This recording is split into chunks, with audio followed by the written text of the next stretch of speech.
Hi folks! Welcome back to Second Wind Adventures. While we were away sailing on Kinetic in the Yasawa Islands of Fiji, lo and behold, we received another build report from the boatyard in Naisna on the progress of our yacht Sphyrna. As you can see from the opening page of this report, the main structural assembly is now complete. The bridge deck is now attached to both hulls, and the salon and coach roof are now in place. So stay tuned in this episode as we show you the progress. Welcome to Second Wind Adventures, where we start the next chapter in our life, where retirement can be fun, exciting, and challenging. Follow along with us as we continue to transition from our regular full-time work life to a more flexible lifestyle that includes cottage living, adventure travel, and our dream to circumnavigate the globe on the sailing catamaran. This is us, Alina and Monty. We would love if you joined us so that we can share with you the trials of achieving our goals.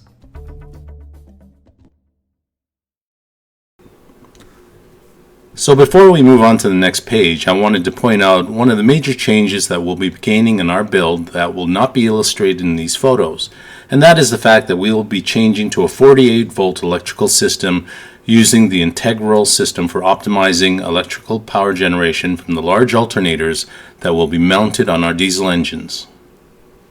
As we have discussed on prior design videos, we intend to go with a genset delete option, and in doing so, we want to run all our electrical systems from a large bank of lithium-ion batteries and 10 kilowatt inverter. This is why we have also added an additional solar arch in order to generate more clean electrical power. Having an integral system will also allow us to capture excess energy when running the diesel engines and convert that to electrical energy, which will also be stored in the battery bank. Up to 18 kilowatts can be generated using dual integral system. A 48-volt system will also allow us to reduce the gauge of the wiring for the major electrical systems, which saves on cost and weight. We'd considered the system when we were first shopping around at other builders, so adoption of the integral system is now becoming more common. On page 2, we can see a 3/4 view of our build. We can see that the deck surfaces and hatch openings are in place, but the cutouts for the hull windows still have to be cut. You can see hull 04 in the background, where the cutouts have been made. You can also observe that a few hatches have been installed and some kind of surface primer has also been applied to hull 04 in the background. On page 3, we have some shots of the Kinetic team working on the 4 peak lockers. Remember that they are faired on the interior and painted to a smooth finish. The size of the locker and the locker door can also be seen as compared to the worker inside. Tank testing and the fitting of inspection hatches can also be seen on the next photos on this page. These tanks are fabricated in carbon as part of the boat's structure, so the hatches must be cut and created in specific locations. The Kinetic 54s have retractable centerboards and not dagger boards. So these photos illustrate how the sheaths for the centerboards are built into the bottom of each hull and are constructed of carbon fiber. Looks like we're also looking at the location for the motor driver that raises and lowers the centerboard. The photo on the right shows where one of the massive retractable cleats would be fitted into the tow rail along the top edge of the outer edge of the hull. Looks like quite a bit of hand measuring and fitting in this process.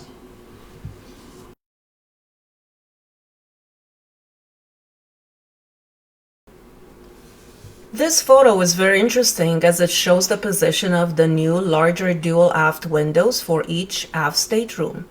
Just above that, we can see the slanted edge of the instrument panel for each of the aft helms. The bench seating in the cockpit has yet to be completed and installed. Also not completed in this shot is the solar arch and the transom cabinets for the cooler and the barbecue. You can see how large the opening is between the cockpit and the salon, and this is where the 4 stacking sliding doors will be. So that's the build report. But before we end this update, we also wanted to show how we are continuously working with Jeandre and Donald the designers at Kinetic. Specifically, we have been tweaking the design of the solar arch. The first design was rather simple and did not have the fittings for the Starlink receiver, nor the dual paddle surfboards. You can see in this new rendering we're not only getting lots of space for the additional 1 kilowatt of solar, but a space right in the middle for an integrated Starlink marine receiver, which is recessed to make it as integral to the arch as possible. I think this new design looks better in its shape and looks more integrated with the standard coach roof.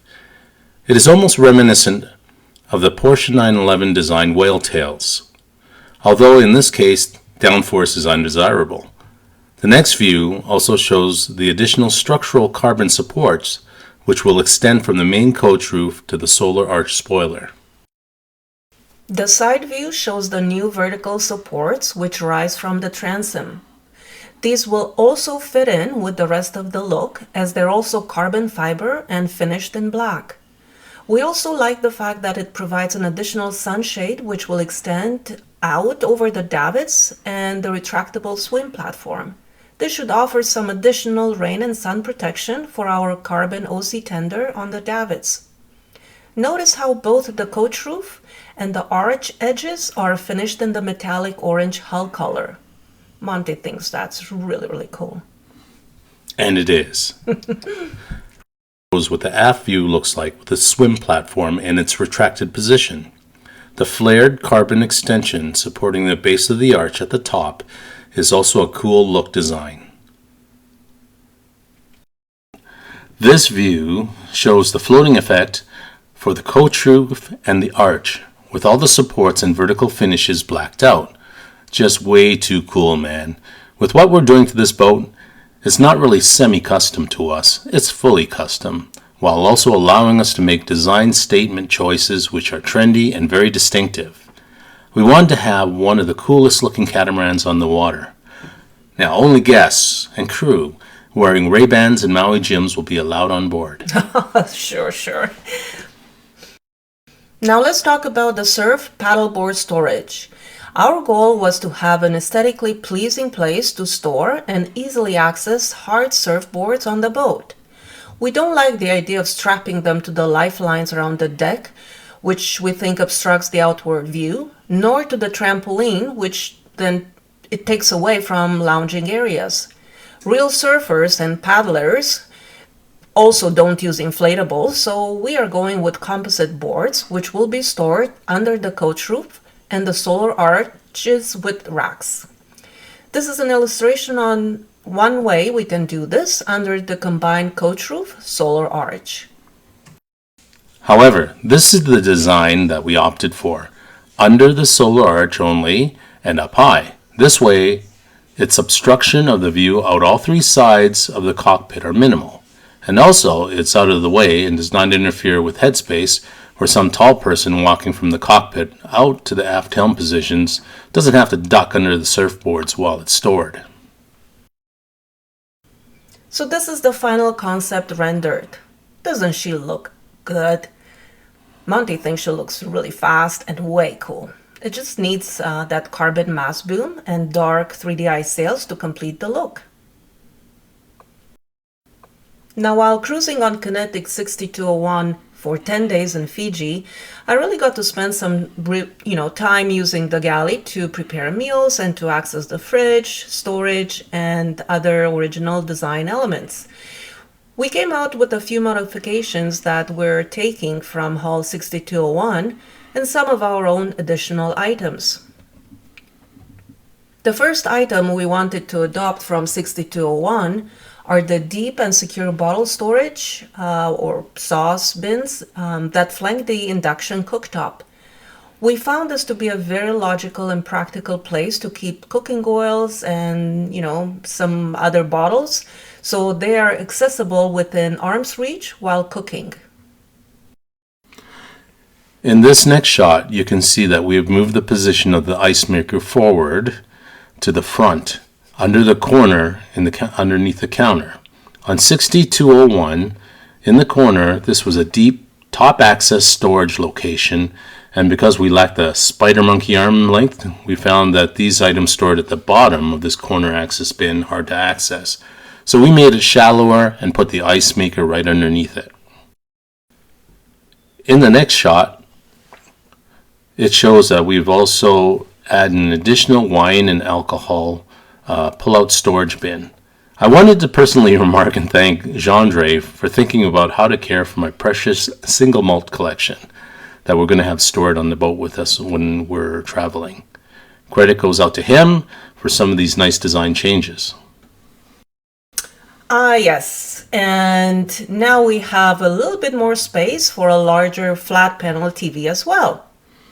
Better to watch episode of Bachelor on. The bin beside it is the trash bin, which will also have top access. With the ice maker moved, we now also have more drawer options for the storage of flatware, cutlery, and any other pots and pans.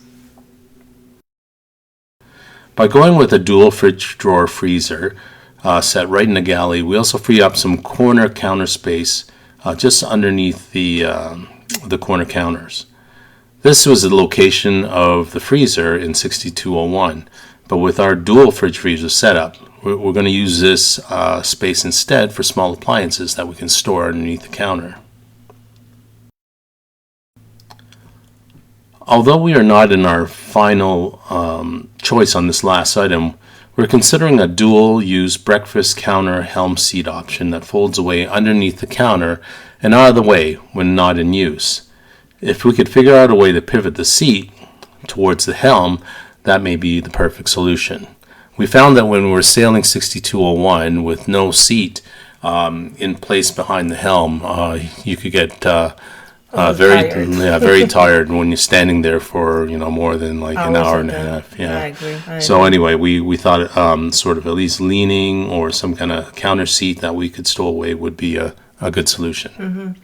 So that's it for the current update. Please like and subscribe to keep up with the build updates, as the yard will be completing the solar art soon, and also begin construction of the interior furniture and the cabinets.